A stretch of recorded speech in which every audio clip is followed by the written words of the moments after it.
जय श्री कृष्ण दोस्तों, life style with God में आपका स्वागत है। दोस्तों, यहाँ से तीसरे अध्याय का आरंभ होता है। इस अध्याय में नाना प्रकार के हेतुओं से विहित कर्मों की अवश्य कर्तव्यता सिद्ध की गई है तथा प्रत्येक मनुष्य को अपने अपने वर्ण आश्रम के लिए विहित कर्म किस प्रकार करने चाहिए, क्यों करने चाहिए, उनके ना करने में क्या हानि है और करने में क्या लाभ है, कौन से कर्म बंधन कारक हैं और कौन से मुक्ति में सहायक हैं, इत्यादि बातें भली भांति समझाई गई हैं। इस प्रकार इस अध्याय में कर्मयोग का विषय अन्य अध्यायों की अपेक्षा अधिक और विस्तार पूर्वक वर्णित है एवं दूसरे विषयों का समावेश बहुत ही कम हुआ है और जो कुछ हुआ भी है वह भी बहुत ही संक्षेप में हुआ है। इसलिए इस अध्याय का नाम कर्मयोग रखा गया है। इस अध्याय के पहले और दूसरे श्लोक में भगवान के अभिप्राय को न समझने के कारण अर्जुन ने भगवान को मानो उलाहना देते हुए उनसे अपना एकांतिक श्रेय साधन बतलाने के लिए प्रार्थना की है। अर्जुन उवाच ज्यायसि चेत कर्मणस्ते मता बुद्धिर्जनार्दन तत्किं कर्मणि घोरे माम नियोजयसि केशव। तीसरे अध्याय के पहले श्लोक में अर्जुन भगवान श्री कृष्ण से कहते हैं कि अर्जुन बोले, हे जनार्दन, यदि आपको कर्म की अपेक्षा ज्ञान श्रेष्ठ मान्य है तो फिर हे केशव मुझे भयंकर कर्म में क्यों लगाते हैं। कर्म की अपेक्षा ज्ञान श्रेष्ठ है, ऐसा इससे पूर्व भगवान ने कहाँ कहा था? यदि नहीं कहा तो अर्जुन के प्रश्न का आधार क्या है? भगवान ने तो कहीं नहीं कहा, किंतु अर्जुन ने भगवान के वचनों का मर्म और तत्व न समझने के कारण दूरेण है वरम कर्म बुद्धि योगत धनंजया से यह बात समझ ली कि भगवान बुद्धि योग से ज्ञान का लक्ष्य कराते हैं और उस ज्ञान की अपेक्षा कर्मों को अत्यंत तुच्छ बतला रहे हैं। पर वहाँ बुद्धि योग शब्द का अर्थ ज्ञान नहीं है।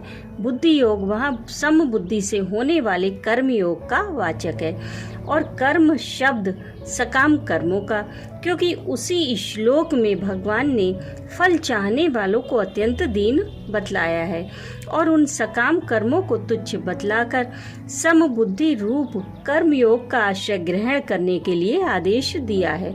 परंतु अर्जुन ने इस तत्व को नहीं समझा, इसी से उनके मन में उपयुक्त प्रश्न की अवतारणा हुई। यहाँ तो अर्जुन का प्रश्न है, वे भगवान के यथार्थ तात्पर्य को न समझकर बुद्धि शब्द का अर्थ ज्ञान ही समझे हुए हैं और इसलिए वे उपयुक्त प्रश्न कर रहे हैं।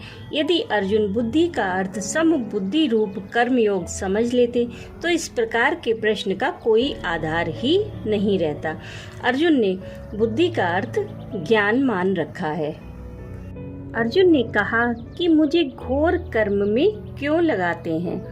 इस वाक्य से उनका तात्पर्य यह है कि भगवान के अभिप्राय को न समझने के कारण अर्जुन यह माने हुए हैं कि जिन कर्मों को भगवान ने अत्यंत तुच्छ बतलाया है उन्हीं कर्मों में मुझे प्रवृत्त कर रहे हैं। इसलिए वे उपयुक्त वाक्य से भगवान को मानो उलाहना सा देते हुए यह पूछ रहे हैं कि आप मुझे इस युद्ध रूप भयानक पाप कर्म में क्यों लगा रहे हैं। यहाँ जनार्दन और केशव नाम से भगवान को अर्जुन ने संबोधित किया है। इसका तात्पर्य यह है कि सब लोग जिनसे अपने मनोरथ की सिद्धि के लिए याचना करते हैं उनका नाम जनार्दन होता है तथा का ब्रह्मा, आ विष्णु और ईश महेश, ये तीनों जिनके बपू अर्थात स्वरूप हैं उनको केशव कहते हैं। भगवान को इन नामों से संबोधित करके अर्जुन यह पूछ रहे हैं कि मैं आपके शरणागत हूँ, मेरा क्या कर्तव्य है, यह बतलाने के लिए मैं आपसे पहले भी याचना कर चुका हूँ और अब भी कर रहा हूँ, क्योंकि आप साक्षात परमेश्वर हैं। अतः मुझ याचना करने वाले शरणागत को अपना निश्चित सिद्धांत अवश्य बतलाने की कृपा कीजिए। व्यामि श्रेणेव वाक्येन बुद्धिम मोह यसीव में तदेकम बद निश्चित येन श्रेयो हमाप्नुयाम। तीसरे अध्याय के दूसरे श्लोक में अर्जुन भगवान श्री कृष्ण से कहते हैं कि आप मिले हुए से वचनों से मेरी बुद्धि को मानो मोहित कर रहे हैं, इसलिए उस एक बात को निश्चित करके कहिए जिससे मैं कल्याण को प्राप्त हो जाऊं। आप मिले हुए से वचनों द्वारा मेरी बुद्धि को मानो मोहित कर रहे हैं। इस वाक्य का अभिप्राय यह है कि जिन वचनों में कोई साधन निश्चित करके स्पष्ट रूप से नहीं बतलाया गया हो, जिनमें कई तरह की बातों का सम्मिश्रण हो, उनका नाम व्यामिश्र यानी कि मिले हुए वचन है। ऐसे वचनों से श्रोता की बुद्धि किसी एक निश्चय पर न पहुंचकर मोहित हो जाती है। भगवान के वचनों का तात्पर्य न समझने के कारण अर्जुन को भगवान के वचन मिले हुए से प्रतीत हो रहे हैं। क्योंकि बुद्धि योग की अपेक्षा कर्म अत्यंत निकृष्ट है, तो बुद्धि का आश्रय ग्रहण कर। इस कथन से तो अर्जुन ने यह समझा कि भगवान ज्ञान की प्रशंसा और कर्मों की निंदा करते हैं और मुझे ज्ञान का आश्रय लेने के लिए कह रहे हैं, तथा बुद्धि युक्त पुरुष पुण्य पापों को यहीं छोड़ देता है।